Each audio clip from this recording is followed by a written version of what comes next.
मैं सरताज आलम, खबर 7 से। हम लोग हैं डॉक्टर सुशीला तिवारी अस्पताल के बाहर। पिछले 7 दिन से 700 उपनल कर्मी यहाँ हड़ताल पर हैं, जिसके कारण अस्पताल की जो व्यवस्था है वो सब चौपट हो गई है।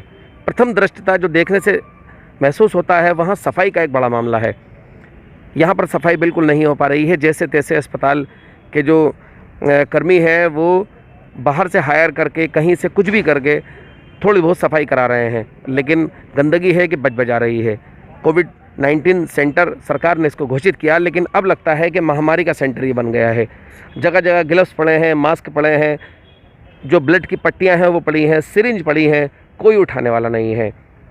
आप अगर अस्पताल आएँ तो अब सोच समझ कर आएँ।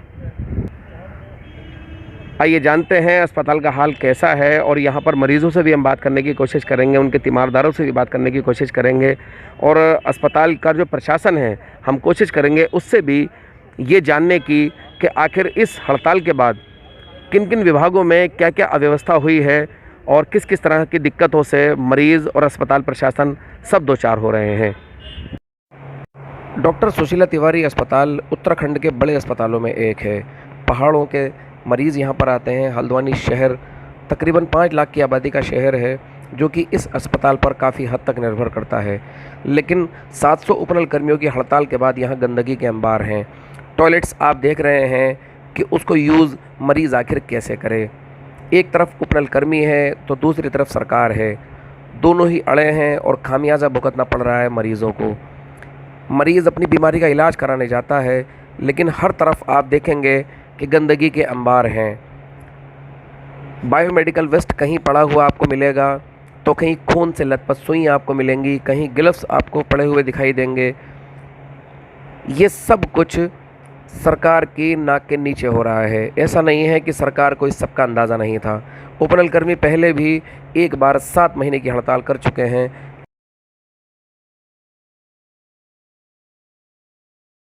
अस्पताल में टॉयलेट इतने गंदे हैं, कोई देखने वाला नहीं है। अंधी नगरी चौपट राज है। और मजे की बात यह है कि इतना बड़ा हॉस्पिटल है, वहाँ पेशेंट के लिए पानी पीने का कोई इंतजाम नहीं है, कहीं नली नहीं लगा हुआ है। और यहाँ का प्रशासन जो है वो इस बात को देखता ही नहीं कि यहाँ कोई सुविधा दे। यहाँ पर बीमार पेशेंट आते हैं तो कम से कम उनके लिए पानी की व्यवस्था होनी चाहिए। पानी की व्यवस्था नहीं, गंदगी के अंबार लगे हुए, जगह जगह गंदगी है, न कोई सफाई करने वाला है और ना कोई देखा भाली करने वाला है। अस्पताल आने के बाद यह पता चला कि उपनल कर्मचारी जो है वो स्ट्राइक पे हैं, वो हड़ताल कर रहे हैं। उनकी हड़ताल की वजह से स्थिति इतनी ख़राब है कि चारों तरफ गंदगी का अटब्बार लगा हुआ है और कोई देखने भालने वाला नहीं है। अब वो कर्मचारी हैं, उनकी जो जायज़ मांग है उनको सरकार को पूरा करना चाहिए। उनके आंदोलन थे और उनकी स्ट्राइक से जनजीवन अस्त व्यस्त हो गया अस्पताल का, और जो यहाँ पर पेशेंट आ रहा है उनको भी परेशानी का सामना करना पड़ रहा है। अब जो पेशेंट आ गया वो जब गंदगी में रहेगा तो यहाँ से बीमारी दूर थोड़ी होगी, लेके जाएगा बीमारी यहाँ पर। और प्रशासन जो है वो आँख मूंदे बैठा है, कोई कार्रवाई नहीं कर रहा है। यहाँ कर्मचारी आंदोलन पे हैं, उनसे वार्ता करना चाहिए, उनकी जो जायज़ समस्याएँ हैं उनका समाधान करना चाहिए, लेकिन इस तरफ कोई ध्यान नहीं है। पूरे देश की स्थिति ख़राब है। पूरे कर रहे हैं, धरने प्रदर्शन कर रहे हैं, लेकिन कोई सुनने वाला नहीं है। जब लाखों किसानों की कोई सुनने वाला नहीं है तो इन बेचारों की सुनने वाला कौन होगा। हड़ताल करते करते खुद से ठीक हो जाएंगे, वापस आ जाएंगे। सरकार के कान पे या यहाँ के प्रशासन के कान पे कोई जून तो निकलने वाली है नहीं, और ना निकल रही है। अब देखिए कितनी गंदगी हो रही है, सफाई कहीं नहीं है। जो मरीज़ आ रहे हैं वो परेशान हो रहे हैं। प्रशासन क्या कर रहा है, यहाँ का जो एडमिनिस्ट्रेशन है अस्पताल का वो क्या कर रहा है। कोई वैकल्पिक व्यवस्था करनी चाहिए उनको, कम से कम सफाई यहाँ पर करनी चाहिए, पानी का इंतजाम करना चाहिए। कहाँ से पानी पिए लोग। अब एक बीमार आता है, 2 उसके तीमारदार साथ पे आते हैं, अब वो यहाँ ढूंढते फिरते कि भाई पानी है, पानी नहीं है। आप जो है 20 रुपये की बोतल लीजिए तो पानी पीजिए। ये तो स्थिति है इस अस्पताल की। और यहाँ के प्रधानाचार्य बहुत आराम से कुर्सी पर बैठे हैं, उन्हें ये जहमत नहीं उठाते कि कम से कम वो यहाँ घूमें, राउंड लगाएं, इन्हें इंस्पेक्शन करें, निरीक्षण करें, जाके देखें। जहाँ पर पब्लिक का डायरेक्ट लिंक है वहाँ पर जाके देखें क्या परेशानी है, पब्लिक से बात करें, उनकी समस्याओं का समाधान करें। कोई कहने वाला नहीं है। अंधी नगरी चौपट राज है, बदली भी चल रहा है। सुशीला तिवारी अस्पताल में सैकड़ों मरीज रोज़ाना ओपीडी के लिए भी आते हैं और भर्ती होने के लिए भी। ऐसा नहीं है कि सिर्फ सफाई के मामले में ही मामला बिगड़ रहा हो, बल्कि नर्सेज हों, वार्ड बॉय हों, टेक्निकल वर्क के लोग हों, रेडियोलॉजी डिपार्टमेंट में हों या ब्लड बैंक में, सब जगहों पर अव्यवस्था फैली है। मरीज़ जाएं तो जाएं कहाँ। अस्पताल प्रशासन की भी अपनी दिक्कतें हैं। जो मामला शासन में अटका है उसको अस्पताल प्रशासन हल नहीं कर सकता। नियमित रूप से जो लोग काम कर रहे हैं वो जैसे तैसे अस्पताल की व्यवस्थाओं को सुचारू रूप से चलाने की कोशिश कर रहे हैं। हमारे साथ यहाँ पर डॉक्टर अरुण जोशी भी हम हैं और हम उनसे भी बात करने की कोशिश करेंगे कि आखिर अस्पताल के हालचाल उपनल कर्मियों के बिना कैसे हैं। डॉक्टर सुशीला तिवारी अस्पताल में 700 उपनल कर्मी पिछले 7 दिन से हड़ताल पर हैं। अस्पताल है कि बहुत सारी जो परेशानियां हैं उनसे बजबजा रहा है, चाहे साफ़ सफाई का मामला हो, चाहे डाकों का मामला हो, चाहे रेडियोलॉजी डिपार्टमेंट का मामला हो। वार्ड बॉय भी बहुत सारे वहीं से आते हैं, नर्सेज बहुत सारी वहीं से आते हैं। आइए जानते हैं कि इन हड़ताल के बाद अस्पताल पे किस तरह के प्रभाव हुए हैं, मरीजों को किस तरह की दिक्कतें हुई हैं और आपसी जो तालमेल होता है डॉक्टर्स का, सफाई कर्मचारियों का, चाहे वार्ड बॉय का हो, नर्सेस का हो, और उसके अलावा भी बहुत सारी ऐसी चीज़ें हैं जिससे कि आवाम को नहीं मालूम होता है। आइए सब जानते हैं डॉक्टर अरुण जोशी से, जो कि सुशीला तिवारी अस्पताल के मेडिकल सुपरिटेंडेंट हैं और हमारे साथ हैं। हम उनसे जानते हैं कि आखिर किस किस तरह के फ़र्क आए हैं, किस किस तरह की प्रॉब्लम्स खड़ी हुई हैं इस हड़ताल के बाद। डॉक्टर साहब, जानना चाहूँगा, ये 700 लोग उपनल कर्मचारी हड़ताल पर हैं, किस किस तरह की दिक्कतें अब अस्पताल को आ रही हैं, मरीजों को आ रही हैं? देखिए, हॉस्पिटल एक बहुत ही डायनेमिक और कॉम्प्लेक्स एक ऑर्गेनाइजेशन होता है। ऐसा नहीं कि एक ही आदमी है दूसरे दोस्त चलता है, पूरा एक टीम वर्क होता है इसमें।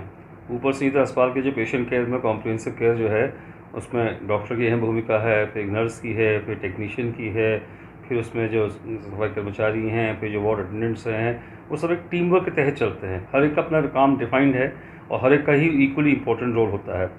अब मरीज आ रहे हैं वो हैं सबसे पहले जो उसमें होता है कि सफाई कर्मचारी जो उसकी जो वहाँ पूरे वार्डों की सफाई, परिसर की सफाई, जो ओटी की सफाई, जो लेबर रूम की सफाई, जो लैब्स वहाँ सफाई होती थी, वो एक सफाई कर्मचारी जो है बड़ी मेहनत करके अपना वो काम करते थे। चूँकि हड़ताल पर हैं, नहीं आ रहे हैं, तो उसकी वजह से इस पर सबसे पहला असर बड़ा ओब्वियस दिखता भी है लोगों को।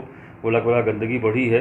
कुछ वैकल्पिक व्यवस्था करने के प्रयास किए जा रहे हैं, जो की एरियाज़ हैं, लेबर रूम्स हैं, ईओटीज़ हैं, कैजुअल्टी हैं, वो प्रशासन की मदद से वो करके कुछ जैसे है, लेकिन वो पहले जैसी बात नहीं आ सकती। ये तो एक सच्चाई है। दूसरी बात होती है जैसे वार्ड बॉयज़ हैं, वो हैं जो मरीज जैसे अब आता है उसको ले जाना है, एक जगह से दूसरी जगह ले जाना होता है, या सरकारी कागज़ भी होते हैं वो ले जाने होते हैं, ये सब होते हैं, वो पॉसिबल नहीं हो पा रहा है। कई हमारे टेक्नीशियंस हैं जहाँ ओटी के सामान से रेशन होता है, और जैसे जहाँ ऑक्सीजन प्लांट होता है, डिस्ट्रीब्यूशन होता है, ये है। और कई और ऑर्गेनाइजेशन हैं जहाँ पे यूनिट्स होती हैं, वहाँ भी इन लोगों की अहम भूमिका होती थी, वो नहीं है। जैसे जैसे वैकल्पिक व्यवस्था थे, कुछ दिन के तो कहा जा रहा है जो और लोग थे, जो सीनियर लोग थे, उनको वहाँ ड्यूटी पर तैनात कर दिया गया कि जो अस्पताल की पूरक सेवाएँ चलती रहें। क्योंकि अस्पताल में यही है कि जैसे बिजली है, पानी है, एयर कंडीशनिंग है, जनरेटर रूम है, प्लम्बिंग है, ऑक्सीजन, ये बड़े की एरियाज़ हैं। अगर यही बंद हो जाएंगे तो भर्ती तो मरीज हैं ही, वो आ रहे हैं। उनके लिए भी जो चूँकि उपनल कर्मचारी इसमें काम करते थे, उसकी वजह से भी और जो रेगुलर लोग थे, जैसे उनको ड्यूटी से रिक्वेशन करके चेंज करके उसमें लगाया गया ताकि ये स्केलेटल सर्विसेज चलती रहें। अब इसके से परेशान मरीज को होती है, सैम्पलिंग नहीं हो पा रही है, इमरजेंसी ओटी के अलावा जो रूटीन इलेक्टिव ओटी थी वो बंद हो गई है, धीरे ऑपरेशन बिल्कुल बंद हो गए हैं। एमएनसी ऑपरेशन हो रहे हैं, वो हैं जो एमएनसी आ रहे हैं, वो तो आएंगे, बेचारे डिलीवरी होनी है, सीजन होना है, चोट के आ रहे हैं, वो तो कर रहे हैं भी रेगुलरली, लेकिन उससे भी ट्रंकेटेड सर्विस है। लेकिन जो लंबी डेट मिलती थी महीनों से, भाई दूर से आता कि बड़ा ऑपरेशन होना है, बहुत लंबी करीबन 30-35 ऑपरेशन दिन के होते थे अलग विभागों में, उनमें असर पड़ा है। धीरे धीरे वो अब कम कर दिए हैं, क्योंकि ना के बराबर ही हो रहे हैं। ऐसे ही जो लैब की जाँचें थी, अब वहाँ जो वायल्स हैं, सफाई होनी है, लैब की सफाई होनी है, चूँकि ठीक से नहीं हो पा रही है, उससे असर पड़ा है। तो वार्ड के मरीजों की और एमएनसी की जाँचें हम कर रहे हैं, लेकिन जो ओपीडी मरीज दिखाने आता था तो उनकी मरीजों की संख्या भी कम हुई है, और ये चीज़ नहीं है। तो डॉक्टर साहब, जैसे संख्या ये कम हुई है तो ये एक बड़ी दुख भरा है कि वो लोग प्राइवेट और निजी अस्पतालों में जाने को मजबूर होंगे, क्योंकि दिक्कतें लगातार जो हड़ताल की खबरें हैं जिस तरह से, वो एक मरीज में घबराहट और परेशानी। तो एक स्वाभाविक चीज़ है कि आदमी बस आजकल अगर नहीं हो पाता उसका जो है तो और जगह जाता है, फिर उसको मजबूत है कि जो फैसिलिटीज़ यहाँ अस्पताल में मिलती थी वो शायद एक ही छत के नीचे नहीं मिल पाएंगी। यहाँ तो कॉम्प्रिहेंसिव हेल्थ केयर मिलता है कि अम्ब्रेला के अंडर, उसमें असर पड़ा है। उनकी बातें शायद गवर्नमेंट गौर कर रही होगी। डॉक्टर साहब, सरकार ने सुशीला तिवारी अस्पताल को कोविड-19 सेंटर घोषित किया था, लेकिन जिस तरह गंदगी साफ दिखाई दे रही है, महामारी का सेंटर बनता जा रहा है। अभी तो फिर भी जितना कोशिश करी जा सकती है करी जा रही है, सफाई है, लेकिन दिन पर भी कूड़ा बढ़ेगा कि बायोमेडिकल वेस्ट से डिस्पोज होना है, ये भी हमारा बहुत चिंता का विषय होता है। और ये डेडिकेटेड कोविड हॉस्पिटल भी है, कोविड के मरीज आज भी हैं, कुछ सीरियस भी हैं, उनमें जैसे तैसे सारी एनर्जी होने लगा, उनके केयर में ताकि कोई कमी ना हो पाए वो तो करी जा रही है। कुछ हैं सफाई कर्मचारी आ रखे हैं, जैसे जो हम जो कहीं से रिक्वेशन कर रहे हैं, कुछ जिला प्रशासन से मिले, उससे जो काम चलाओ तो करा जा रहा है, लेकिन आज 7वां दिन हो गया है तो दिन पर दिन हमारी भी परेशानी थोड़ी बढ़ रही है। डॉक्टर साहब, एक और आपसे बात जानना चाहूँगा कि जिस तरह कोरोना के मरीज बढ़ रहे हैं तो अस्पताल को एक नई चुनौती और आपको एक नई चुनौती मिल रही है। डेफिनेटली वो तो एक है ही, क्योंकि अस्पताल पूरा खोल दिया गया है, तो नॉर्मल की अस्पताल चल रहा था और कोविड के मरीज में आने लग गए। भले हमने कुछ वार्ड्स कम कर दिए थे, अभी 100 बेड हमने रखे हुए थे, उसके लिए भी यहाँ पर 347 से हमने उनको करके 100 तक कर दिया था, और 2 ICUs भी हमने उनके भी रखी हुई हैं। तो अभी उनको वैसे ही कोविड के लिए रिजर्व कर रखा कि अगर फिगर बढ़ता है तो वो डेफिनेट चुनौती है, स्टाफ अलर्ट है उस पर। लेकिन इस बार ये अच्छा ही है कि हम थोड़ा सा अलर्ट है, हमें पता है कैसे इसको डील करना है, SOPs हमारे बन चुके हैं, सब वो हैं। तो जो पहली बार होता है बिल्कुल नई चुनौती थी, इस बार हमको किस रास्ते पर चलना है ये भी हमको क्लियर है। तो हमसे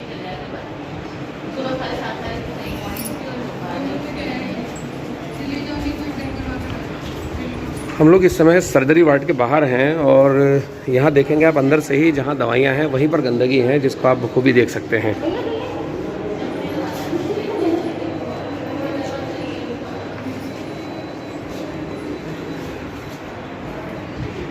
हम लोग अंदर आ गए हैं, यहाँ भी आप देखेंगे कि पट्टियाँ वगैरह यहाँ पर इसी तरह बिखरी हुई हैं, इसको आप बखूबी देख सकते हैं। मरीजों के इर्द गिर्द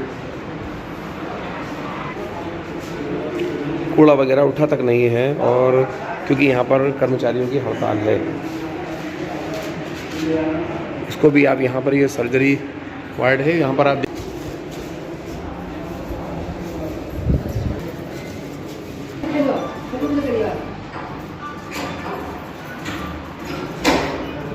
जी, क्या नाम लिखते हैं अपना?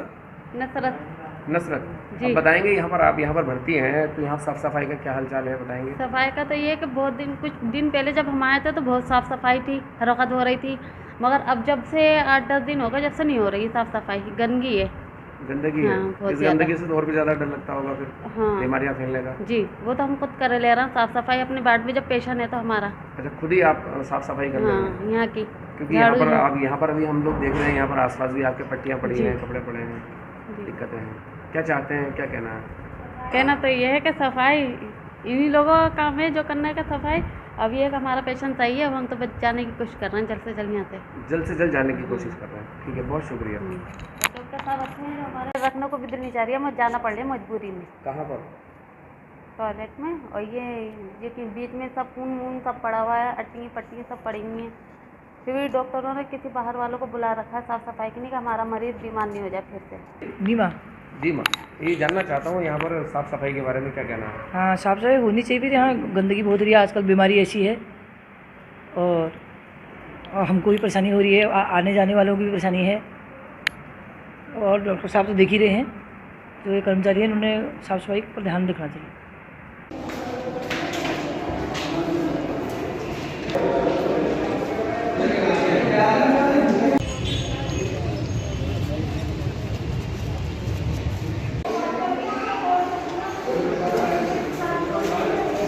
फोटो खींचे तुम।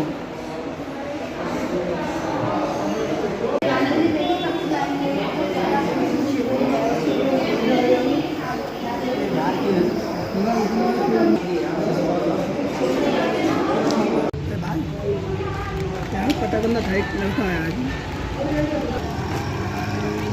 हम लोग सुशीला तिवारी के बाहर हैं। यहाँ पर आप देखेंगे कि चाहे वो कैप हो या ग्लव्स हो, वो चारों तरफ इसी तरह से पड़े हैं। इसको आप बखूबी देख सकते हैं। यहाँ पर सिरिंज है, यहाँ पर ब्लड की रुइयाँ हैं, यहाँ पर आप इस तरह से सब चीज़ें ग्लव्स देखेंगे और ये इस तरह से सामान यहाँ पर बिखरा है और ये अपने आप में एक महामारी का रूप ये लेगा। जिस तरह की चीज़ें हमें दिखाई दे रही हैं यहाँ पर, ये हम अभी सुशीला तिवारी के बाहर का नज़ारा हम आपको दिखा रहे हैं। जगह जगह यहाँ पर, जबकि ये कोविड सेंटर के तौर पर ये अस्पताल इसको चुना गया है और यहाँ पर गंदगी की भरमार है और मरीज़ इसी गंदगी में अपना ट्रीटमेंट कराने के लिए मजबूर हैं।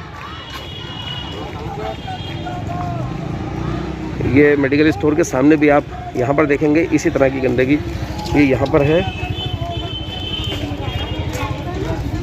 ये सब तरह का सामान यहाँ पर बिखरा हुआ है, जिस तरह आप देख।